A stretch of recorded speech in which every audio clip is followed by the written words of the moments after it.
All right, so I'm over here cutting firewood for a widow, and there's this old sawmill out here next to the stack of logs.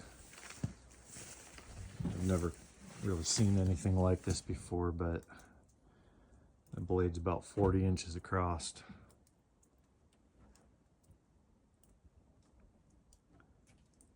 Big diesel engine of some sort running it.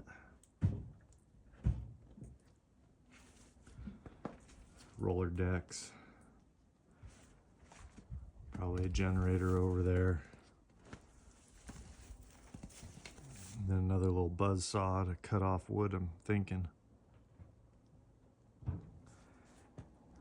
And this here's the crane to lift the logs in.